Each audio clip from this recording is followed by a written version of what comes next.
तो आदाब, नमस्कार, गुड इवनिंग, सत श्री अकाल। एक बार फिर आप तमाम लोगों का स्वागत है क्राइम तक की कहानी के इस एपिसोड में। उम्मीद है पूरी फैमिली अच्छी होगी, अपना ख्याल रख रही होगी। बहुत पहले, शायद मुझे याद नहीं है, इसी क्राइम तक के एपिसोड में मैंने कोई एक ऐसी कहानी सुनाई थी कि नहीं। नोएडा की एक दो बहनों की कहानी थी जिसे मैंने खुद कवर किया था, और कुछ क्राइम रिपोर्टिंग के दौरान में जो कवरेज की या स्टोरी की, उनमें से एक वो स्टोरी थी जो दिल को जिसने झकझोर के रख दिया था। एक घर के अंदर दो बहनें, दोनों पूरी तरह से शायद मानसिक तौर पर ठीक नहीं थी और घर के अंदर थी, पड़ोसियों तक को पता नहीं था। और फिर करीब 5-6 महीने बाद शायद दरवाज़ा खुला और वो दोनों कंकाल की शक्ल में बाहर निकली, लेकिन शुक्र है कि जिंदा थी, पर शरीर पे कोई मांस नहीं था। और उस खबर के बाद बहुत सारी चीज़ें हुई थी। एक सवाल उठा था कि हमारा समाज, सोसाइटी कैसा है, हमारे पड़ोस में क्या हो रहा, हम सबको पता नहीं होता। हम सब अपनी अपनी दुनिया में मगन हैं, मस्त हैं, और बाकी लोग कैसे क्या जीते हैं शायद हमें उसकी परवाह भी नहीं है, फ़िक्र भी नहीं है। और ये हकीकत है। पहले एक दौर था जब एक मोहल्ला कल्चर हुआ करता था। उस मोहल्ला कल्चर के दौरान छोटी छोटी जगहों पे आप जाएं, गाँव में, बल्कि छोटे कस्बों में, शहरों में, तो किसके घर में क्या हो रहा, बल्कि क्या खाना बन रहा है, ये तक पता होता था। कौन किसके घर में कब मेहमान आया, कितने दिन रुका है, किसके घर में कोई फंक्शन है, किसके घर में कोई मुसीबत आई है, किसके घर में कोई अफसोस है। हर चीज़ की जानकारी होती थी और लोग एक दूसरे की मदद करते थे। ये मोहल्ले का पूरा एक कल्चर हुआ करता था, और उसमें कोई ज़ात पात या धर्म मज़हब नहीं, बल्कि एक फैमिली होती थी। एक मोहल्ला को समझ लीजिए कि आप एक फैमिली। लेकिन धीरे धीरे गाँव, कस्बे उठकर, सिमटकर बड़े बड़े शहरों की तरफ आए। कंक्रीट के जंगल में इंसानों ने अपनी जगह बनाई, ऊंची ऊंची इमारतें खड़ी हुई, वहाँ हम सब रहने लगे। ईंट, गारे और पत्थरों के इन मकानों में रहते रहते शायद हम लोग भी पत्थर हो गए। और आजकल होता ये है कि हमारे पड़ोस में क्या हो रहा है, कौन रहता है, क्या करता है, कैसी हालत है, कितने मेंबर हैं वहाँ पे, शायद हम में से किसी को पता नहीं चलता। कई बार तो ऐसा होता है कि बहुत वक्त के बाद पता चलता है कि अच्छा, हमारे पड़ोस में वो भी रहते थे। जब मुसीबत, परेशानी आती है तो भी हमें शायद नहीं पता होता है। जबकि कहते हैं कि रिश्तेदारों से ज़्यादा ज़रूरी है कि आपके पड़ोस में कौन रहता है, आप उससे बना कर रखिए। इसलिए कि जब कोई परेशानी या मुसीबत आती है, अचानक बीमार होते हैं, डॉक्टर की ज़रूरत होती है, तो आपके रिश्तेदार आपके आसपास तो है नहीं, बहुत सारे लोग ऐसे हैं, तो उस वक्त पड़ोसी ही काम आते हैं। सबसे पहले वही आते हैं, वही आपकी मदद करते हैं। आज की ये सारी बातें मैं इसलिए बता रहा हूँ कि जो कहानी है, इसने भी एक सवाल खड़ा किया था उस वक्त। करीब इस बात को 19 साल हो गए। सवाल ये कि हम सभी का कोई ना कोई अपना होता है। हाँ, ये अलग बात है कि बहुत सारे लोग ऐसे हैं जिनका कोई अपना नहीं है। इसीलिए हर शहर में आप कभी अखबार देखें या पुलिस की रिलीज़ आती है तो पता चलता है कहीं 5, 6, 7 लावारिस लाशें मिलती हैं। लावारिस का मतलब जिसका कोई वारिस नहीं है। इनमें से बहुत से ऐसे लोग होते हैं जो नौकरी के लिए, बाकी अपनी ज़िंदगी जीने के लिए दूसरे शहरों का रुख करते हैं। वहाँ उनका अपना कोई होता नहीं है, कोई रिश्तेदार नहीं है, जहाँ मिला वहीं सो गए, जो जहाँ से दिया जिसने खा लिया। तो जब ऐसे लोगों की मौत होती है तो उनकी लाश पे दावा करने वाला भी कोई नहीं होता, कफन दफन अर्थी के लिए भी कोई आगे नहीं आता है। तो ऐसी चीज़ें लावारिस लाशों की कैटेगरी में आती हैं। लेकिन एक इंसान जिसका अपना भरा पूरा परिवार हो, दोस्त हो, समाज हो, मोहल्ला हो, पड़ोसी हो, और उसके बारे में वो गायब हो 3 साल तक, और 3 साल तक कोई सुध ना ले, तो अजीब लगता है कि हम किस दुनिया में जी रहे हैं। ये कहानी इंग्लैंड की है और कहानी लंदन की है। एक लड़की जिसकी उम्र करीब 35-36 साल, कहानी उसी लड़की की है, और कहानी इंसानी रिश्तों को भी झकझोर देने वाली है। जो इतनी सारी चीज़ें मैंने आपको कही उसको लेकर। जॉयस कार्ल विंसेंट, ये उस लड़की का नाम है। जॉयस कार्ल विंसेंट, इसकी पैदाइश वेस्ट लंदन में हुई। वहाँ पर एक हैमरस्मिथ जगह है। पिता इसके जो थे वो कारपेंटर का काम करते थे। लॉरेंस नाम था उनका, अफ्रीकन मूल के थे। माता भारतीय मूल की थी। 5 बेटियां हुई लॉरेंस और उनकी पत्नी को। 1965 अक्टूबर में जॉयस कार्ल विंसेंट की पैदाइश हुई। ये 5 बहनों में सबसे छोटी थी। लेकिन कुछ वक्त के बाद ही, जब ये छोटी थी तभी माँ गुजर गई। माँ के गुजरने के बाद बाप ने बच्चों की देखभाल ठीक से की नहीं। 4 बेटियां और सबसे छोटी ये, पांचों। पिता ने वो ध्यान दिया नहीं। कुछ वक्त के बाद डोमेस्टिक वायलेंस भी शुरू हो गया बच्चों पे। फिर पिता की ज़िंदगी में कोई और औरत आ गई। अब ये 4 बड़ी बहनों ने ही जोयस को पालना शुरू किया। बचपन से इसने सारे गम अफसोस देखे, परिवार का टूटना बिखरना, माँ का गुजरना, सब कुछ देखा। धीरे धीरे बड़ी हुई, बहनों की वजह से पढ़ाई लिखाई की, पढ़ने में तेज़ थी, सब कुछ ठीक चल रहा था। फिर उसके बाद जब इसने कॉलेज किया, उसके बाद एक नौकरी मिली एक अकाउंटेंसी के फर्म में, वो भी नामी अच्छे फर्म में, और वहाँ अच्छे खासे पैसे मिल रहे थे, सैलरी भी अच्छी थी। बहुत अपने आप में रिजर्व रहती थी, लोगों से घुलना मिलना कम था, लेकिन आदतें कोई भी ख़राब नहीं थी, न ड्रग्स, अल्कोहल भी उतना नहीं। जितने भी जानने वाले दोस्त सभी मानते थे कि जॉयस एक अच्छी लड़की है। तो जॉयस विंसेंट की ज़िंदगी में सब कुछ ठीक चल रहा था। बचपन की तमाम बुरी यादों से अब वो उबर रही थी, अपने पैर पर खड़ी हो रही थी। छोटी छोटी नौकरी करने के बाद उसे एक बड़ी ट्रेजरी कंपनी में नौकरी मिली, और वो रेपुटेड कंपनी थी, अर्न्स्ट एंड यंग, और यहाँ सैलरी भी उसकी बहुत अच्छी थी। तो ऐसा लगा नहीं कि अब उसकी ज़िंदगी में कोई अफसोस या बाकी ऐसी चीज़ें हैं, सब कुछ ठीक था। लेकिन कई बार बचपन की यादें उसे बहुत डराती थी। 2000 का दौर आ गया, जॉयस ठीक ठाक थी। इसी दौरान में 2001 में अचानक उसने इस कंपनी से इस्तीफ़ा दे दिया, और रीज़न बताया कि उसे घूमना है, अपने दोस्तों के साथ बाहर जाना है, और अभी नौकरी नहीं करनी है। बस यही रीज़न था। 2001 में उसने दे दिया। इस दौरान में वहाँ पे जो डोमेस्टिक वायलेंस के शिकार होते हैं बच्चे, ऐसे बहुत सारे ऑर्गेनाइजेशन हैं जो काम करते हैं। तो ऐसी ही एक ऑर्गेनाइजेशन के पास वो रही कुछ दिन। फिर उसे लगा कि वहाँ क्या रहना। उसके बाद उसने एक छोटे से होटल में जॉब किया, और उसी होटल के करीब एक अपार्टमेंट में उसने एक सिंगल रूम लिया किराए पर।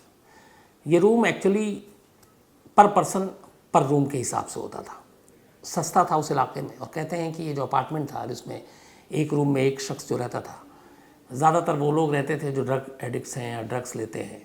तो वहाँ पे बड़े शोर शराबा हंगामे की भी आवाज़ आती थी। पड़ोसियों को पता था कि कौन लोग रहते हैं। लेकिन जॉयस की मजबूरी थी, पैसे इतने थे नहीं, और ये सस्ता मिल रहा था। तो उसने इसी अपार्टमेंट में एक रूम लिया। ये रूम बिल्कुल कॉर्नर में था, लास्ट में उस अपार्टमेंट के। उसके बाद और कुछ नहीं था। अच्छा, वहाँ उसने बहुत सारे अपने जो पैसे कमाती थी, और जो डोमेस्टिक वायलेंस के ऑर्गेनाइजेशन थे, ये सारी चीज़ें मिलकर उसने अपनी एक हाउसिंग बेनिफिट्स स्कीम ले रखी थी कि अगर आप किराया देते हैं और ये है, तो वहाँ से वो पैसे डायरेक्ट ओनर को जाते हैं। तो उसने ये रूम लिया। अब इसमें 50% जो किराया था वो डायरेक्ट हाउसिंग बेनिफिट्स कॉरपोरेट के थ्रू ओनर तक पहुँच जाता था। सेम ऐसे ही बिजली का बिल का भी था। सब कुछ चलता रहा 2003 तक। अचानक लेकिन 2003 के बाद जॉयस को कोई दिखाई नहीं दी। वो अपने घर से भी बाहर नहीं निकलती। पड़ोस में बहुत सारे लोग थे, किसी ने नोटिस नहीं किया। दिन बीतता गया, हफ्ते, महीने, साल। इस दौरान में उसके दरवाजे के बाहर बहुत सारे पेपर भी पड़े हुए थे, कुछ अलग अलग। बाकी जगहों पे भी कमरे में लोग सिंगल रह रहे थे, लेकिन किसी ने कोई खबर नहीं ली। और जॉयस के कमरे से लगातार लाइट जल रही थी, टीवी की तेज़ आवाज़ चलने की भी आ रही थी। और उस अपार्टमेंट में, जैसा मैंने शुरू में कहा कि ड्रग एडिक्ट्स और ये सारे लोग रहते थे, म्यूज़िक का शोर और ये सारी चीज़ें चलती रहती थी। तो जॉयस के कमरे में लगातार टीवी ऑन और टीवी की आवाज़ भी आ रही। धीरे धीरे वक्त बीतता है, 2006 आ जाता है, जनवरी 2006। जिस हाउसिंग बेनिफिट्स कवरिंग जो पैसे और वो सारी चीज़ें देते थे, उनके थ्रू मकान मालिक को किराया जाता था, वो 50% जाता था। बाकी 50% जो है वो जॉयस को देना था। लेकिन मकान मालिक को भी फिक्र नहीं थी। करीब 3 साल हो गए थे, 3 साल तक लगातार 50% आ रहे थे। बिजली का बिल भी आ रहा था 50%। लेकिन लगा कि पूरे पैसे आए नहीं तो 3 महीने के बाद, 3 साल के बाद मकान मालिक को ये हुआ कि ये जॉयस है कहाँ, इसे ढूंढा जाए। बाकी के पैसे इसने नहीं दिए। और तब तक इंडियन करेंसी में करीब वो 2.25 से 2.5 लाख रुपए हो चुके थे। 2006 की बात बता रहा हूँ। 3 साल का, लगभग 3 साल का। तो जब ये हुआ नहीं तो फिर लैंडलॉर्ड के कहने पर उस हाउसिंग सोसाइटी के कुछ स्टाफ पहली बार 25 जनवरी 2006 25 जनवरी 2006 को हाउसिंग स्टाफ के लोग जॉयस के रूम के बाहर जाते हैं। दरवाज़ा बंद था, दरवाज़ा बंद, लेकिन उनके पास मास्टर की भी था, क्योंकि किराए पे वो देते थे, ओनर के पास था एक। मास्टर की से दरवाज़ा खोला गया। जब दरवाज़ा खोला गया तो जो 3-4 लोग थे हाउसिंग सोसाइटी के वहाँ पर गए थे पैसे वसूलने किराए के लिए, उनके पैर कांप गए, क्योंकि दरवाजे के ठीक सामने एक सोफ़ा सेट रखा हुआ था, और वो तस्वीर में भी आप देखेंगे, और उस सोफे पे एक पुतला बैठा हुआ था। पहली नज़र में उनका यही था, लेकिन वो डरावना था, वो डर गए इसीलिए। लेकिन फिर करीब गए और उससे पहले दरवाज़ा खुलते ही उन्हें एक बदबू सी भी आई, लेकिन बदबू इतनी तेज़ नहीं थी, लेकिन था अजीब सी, घुटन भरा माहौल था। वो जब करीब गए तो फिर उनके रोंगटे खड़े हो गए। वो जिसे एक खिलौना टाइप कुछ चीज़ समझ रहे थे, वो एक इंसानी कंकाल था, और सोफे पे वैसे ही बैठा हुआ था जैसे एक बैठने की पोजीशन में इंसान होता है। ध्यान से देखा तो फिर ये तो पता चला कि ये किसी इंसान की ही लाश है, लेकिन कौन है क्या है ये किसी को पता नहीं। फ़ौरन हाउसिंग सोसाइटी ने पुलिस वालों को फ़ोन किया। अब पुलिस पहुंची, कंकाल अब भी सोफे पर है। इसके बाद कमरे का मुआयना किया गया, देखा टीवी चल रहा है, टीवी पे BBC 1 चैनल लगा हुआ है। कमरे में रोशनी बहुत ज़्यादा नहीं थी, खिड़की बंद थी, थोड़ी सी खिड़की खुली हुई थी, अजीब सी बदबू थी, लेकिन लाइट भी ऑन, टीवी भी ऑन, सोफे पर वो और जॉयस गायब। और उसी सोफे के बराबर में कुछ गिफ्ट कार्ड्स, क्रिसमस के कार्ड्स, और एक शॉपिंग बैग भी रखा हुआ था। एम्बुलेंस बुलाया जाता है, लाश को हॉस्पिटल ले जाया जाता है। अब ये कौन है किसी को पता नहीं, लेकिन उसी घर से फिर कुछ मेडिकल डॉक्यूमेंट्स मिलते हैं। उसमें दांत के कुछ डॉक्टरों के प्रिस्क्रिप्शन थे, डेंटल। उस डेंटल प्रिस्क्रिप्शन के ज़रिए उस कंकाल जो कमरे से मिला उसका फिर टेस्ट किया जाता है, तो पता चलता है कि ये जो कंकाल है ये कोई और नहीं बल्कि जॉयस विंसेंट की लाश है, उसी लड़की की। अब इसके बाद उस कंकाल के ज़रिए जब पता किया जाता है कि ये कंकाल, इसकी मौत कब हुई, तो पता चलता है कि इसकी मौत हुए वे करीब 3 साल हो चुके हैं। और एक डेट जो दिया डॉक्टरों ने पोस्टमार्टम और उस सारी चीज़ों को साइंटिफिक तरीके से जांच करके, दिसंबर 2003 में उन्होंने माना कि विंसेंट की मौत हुई है, दिसंबर 2003 में, और लाश मिल रही है 2006 में। अब इसके बाद मौत की वजह क्या थी, पूरी कोशिश कर ली। हालांकि उन्होंने कहा कि कई चीज़ें हो सकती है, अस्थमा का अटैक हो सकता है, यह भी हो सकता है कि कत्ल है, लेकिन कंक्लूज़न पर नहीं पहुंच पाए डॉक्टर। अस्थमा का अटैक इसलिए कि उसको अस्थमा की बीमारी थी, उससे कुछ प्रिस्क्रिप्शन मिले थे। अब खैर विंसेंट की बहनों को ढूंढा गया, उनसे पूछताछ हुई, तब उन लोगों ने बताया कि दिसंबर 2003 के बाद जॉयस से न किसी ने बात की, न उसे किसी ने देखा, और न ही उसने कभी किसी ख़त का जवाब दिया, न ही कभी कोई ख़त लिखा। ऑफिस से पहले रिज़ाइन कर चुकी थी, होटल में जो उसने पार्ट टाइम जॉबरी की थी वो भी छोड़ रखी थी। तो उनके बयान और पोस्टमार्टम रिपोर्ट के आधार पर यह तय हुआ कि जॉयस की मौत 3 साल पहले हो चुकी थी, और 3 साल से वो अपने कमरे में एक सोफे पर बैठी हुई थी, और लगातार 3 सालों तक वो टीवी चलता रहा, घर की लाइट जली रही, क्योंकि इलेक्ट्रिसिटी के पैसे जो मैंने बताया आपको स्कीम के तहत ऑलरेडी पहुंच जाते थे, मकान मालिक के पास 50% पहुंच जाते थे, उन्हें लगा मिल जाएंगे बाकी। पड़ोसियों ने कभी ध्यान ही नहीं दिया कि उनके पड़ोस में कोई है जो 3 साल से या खाली भी कर दिया या निकल नहीं रही है, देख लूँ झांक लूँ, नहीं। रिश्तेदारों ने जब उनके इतने सारे लेटर लिखे, बहनों ने भी, उन्होंने भी कभी पलट कर या पुलिस में जाकर खोजने की कोशिश नहीं की, न कोई कंप्लेंट लिखाई। सबसे अजीब बात यह थी कि 3 साल तक दुनिया ने जॉयस विंसेंट को नहीं देखा, लेकिन 3 सालों में किसी ने कोई कंप्लेंट भी नहीं की, न पुलिस कंप्लेंट की, न उसे ढूंढने की कोशिश की। और उधर जॉयस विंसेंट 3 साल तक अपने ही कमरे के अपने ही सोफे पर मुर्दा पड़ी थी। 3 साल बाद जब उस कमरे का दरवाज़ा खुला तो वे कंकाल की सूरत में सामने बैठी हुई मिली। जब ये खबर ब्रिटेन और लंदन के अखबारों में, मीडिया में आई, तब वहाँ पे ऐसे ये सवाल उठे सोसाइटी और समाज को लेकर कि हम लोग किस समाज और उसमें जी रहे हैं, कि हमारे पड़ोस में क्या हो रहा है हमें पता नहीं है। एक घर के एक कमरे के अंदर एक लाश 3 साल तक पड़ी हुई है और किसी को फिक्र ही नहीं हुई कि एक बार पता कर लें। एक पड़ोसी के नाते, एक रिश्तेदार के नाते, किसी और सूरत में, इंसानी रिश्तों के ही नाते, कि पता कर लें ठीक तो है कि नहीं है। बहुत सारे लोग ऐसे अकेले रहते हैं, बीमार हो जाएं, कुछ हो जाए। लेकिन वही मैंने जैसे कहा कि हम लोग अपनी दुनिया में इतने मस्त हो गए, इतनी भाग दौड़ में, तरक्की में, कि बाकी ये सारी जो बेसिक चीज़ें हैं हम सब भूल गए। इसको लेकर उस वक्त बड़े सवाल उठे थे सोसाइटी और सोसाइटी की जिम्मेदारी को लेकर। उस वक्त तक चला, फिर भूल गए, जैसे हम सभी करते हैं। जब कोई खबर आती है तो उसके पीछे पड़े रहते हैं, फिर जैसे जैसे वक्त बीतता है एक नई खबर की तलाश में नई खबर की तरफ चल पड़ते हैं। पुरानी खबरों का क्या होता है हमें नहीं मालूम। एक इस कहानी को लेके बाद में एक डॉक्यूमेंट्री भी बनी थी जिसका नाम था ड्रीम ऑफ ए लाइफ, एक ज़िंदगी का सपना, एक ज़िंदगी का ख्वाब। इस पूरी छानबीन के बाद उसके जब ये चली तफ्तीश पुलिस ने, क्योंकि डॉक्टरों ने मौत की वजह को लेकर रहस्य बना दिया था कि कंक्लूजन नहीं था कि हम फाइनल कहेंगे, तभी पुलिस अपनी तरफ से लेकिन तफ्तीश करती रही कि ऐसा कैसे हुआ कि 3 साल तक एक लड़की अपने ही कमरे में कंकाल बनकर बैठी हुई है और किसी को पता नहीं चला और क्या हो सकता है इसके पीछे। तफ्तीश हुई तो पता चला कि 2001 में जब उसने इस्तीफ़ा दिया था और 2003 में जब उसको आखिरी बार देखा गया, तो 1 और 3 के बीच, मतलब अगले 2 सालों में पहली बार जॉयस की ज़िंदगी में एक लड़का आया था जो उसका बॉयफ्रेंड था। दोनों को कई बार साथ कुछ लोगों ने देखा था और वो उससे प्यार करती थी, ये भी उनके दोस्तों को पता था। लेकिन इत्तेफाक से उसके उस बॉयफ्रेंड की तस्वीर और पूरा नाम और सही पहचान किसी को नहीं मालूम थी। पुलिस को डाउट हुआ कि इस बॉयफ्रेंड का तो कहीं इसके पीछे, जॉयस की मौत के पीछे कोई हाथ तो नहीं है।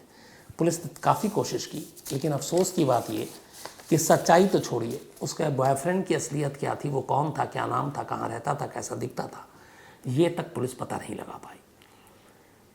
आज इस बात को करीब 19 साल हो गए हैं, लेकिन जॉयस की मौत की असली वजह क्या थी? नेचुरल डेथ थी, अस्थमा का अटैक था, या कुछ और वजह से मौत हुई? ऐसी क्या सूरत थी कि वो सोफे पे ही बैठी रही, और क्या वो इसी सूरत में उसकी मौत हुई थी? ये सारे वो सवाल हैं जो अनसुलझे हैं, जिनका जवाब किसी के पास नहीं है। लेकिन जॉयस कार्ल विंसेंट की ये मौत लंदन में जिन लोगों को भी पता है, जिन्होंने इस कहानी को पढ़ा, अखबारों में इसको पढ़ी है, इस स्टोरी को, वो आज भी भूलते नहीं हैं। और ये इंसानी रिश्तों को वाकई एक झकझोर देने वाली कहानी है, जी। इसलिए मैं बार बार कह रहा हूँ कि हमारे इर्द गिर्द क्या हो रहा है हम इसकी परवाह नहीं करते, और शायद उसी का नतीजा है कि ऐसे ऐसे घरों से ऐसी ऐसी खबरें बाहर निकलती हैं। मैंने जो शुरुआत में आपको कहा था, नोएडा की 2 बहनों की कहानी भी ऐसी थी। बल्कि बहुत सारे ऐसे लोग हैं जो यहाँ पे अकेले रहते हैं, जिनके बच्चे हैं जो विदेश में रहते हैं। मुंबई की एक कहानी थी जिसमें कई हफ्तों के बाद पड़ोसियों ने शिकायत की कि घर से बदबू आ रही है, तब पुलिस पहुंची तो एक बुज़ुर्ग महिला थी, उनकी लाश मिली थी, उनकी अचानक मौत हो गई थी। तो होता यह है कि अच्छा, उनके बच्चे भी विदेश में थे, माँ ने फ़ोन नहीं उठाया 1-2 दिन, वो बेफिक्र हो गए कि किसी काम में बिजी हो गए, भूल गए। हफ्ता 10 दिन बीत जाने के बाद तब जब उन्हें फ़िक्र हुई, तब किसी जानकार पड़ोसी को फ़ोन किया। यही काम अगर वो पहले 2 दिन में कर लेते तो शायद लाश को सड़ने की नौबत भी नहीं आती। लेकिन ये होता है और अफसोसनाक है। तो ये थी कहानी उस जॉयस विंसेंट की, जिसकी लाश 3 महीने बल्कि 3 साल तक सोफे पर पड़ी रही। अब कहानी ख़त्म करूं, बड़ा अफसोसनाक कहानी, ऐसी कहानी सुनाते हुए भी बड़ा अजीब सा लगता है। तो सिलसिला आज सीमा जी का जन्मदिन है, तो और इनके भाई हैं मोहम्मद निज़ामुद्दीन, उन्होंने भेजा है, तो हैप्पी बर्थडे सीमा जी। सोनू खोवाल, इनका भी जन्मदिन है और गुड़गांव से हैं, गुरुग्राम बल्कि, happy birthday Sonu. Anuj Kumar Singh, happy birthday आपको भी, और ओ शिराज ने भेजा है। सिमरन इसरानी, इनका भी जन्मदिन है, तो हैप्पी बर्थडे सिमरन। वीरेंद्र जादवानी और गुंजन जादवानी जी रायपुर से, इन्होंने भेजा है। और देवाशीष उपाध्याय, इनका भी आज जन्मदिन है, हैप्पी बर्थडे देवाशीष। इसके अलावा वैभव सिंह, और ये स्टोरी एक सुनना चाहते हैं जॉर्ज रेड्डी की, जो स्टूडेंट्स यूनियन के लीडर थे जिनका मर्डर हो गया था, तो मैं इसको सुनाता हूँ आपको। अर्जुन महोर हैं और इन्होंने लिखा 7 दिसंबर को इनकी शादी हुई, अभी 3 महीने भी नहीं हुए हैं, बीवी नाराज़ हो गई है, बात नहीं कर रही है। तो अब आप मनाइए, जिम्मेदारी आपकी है।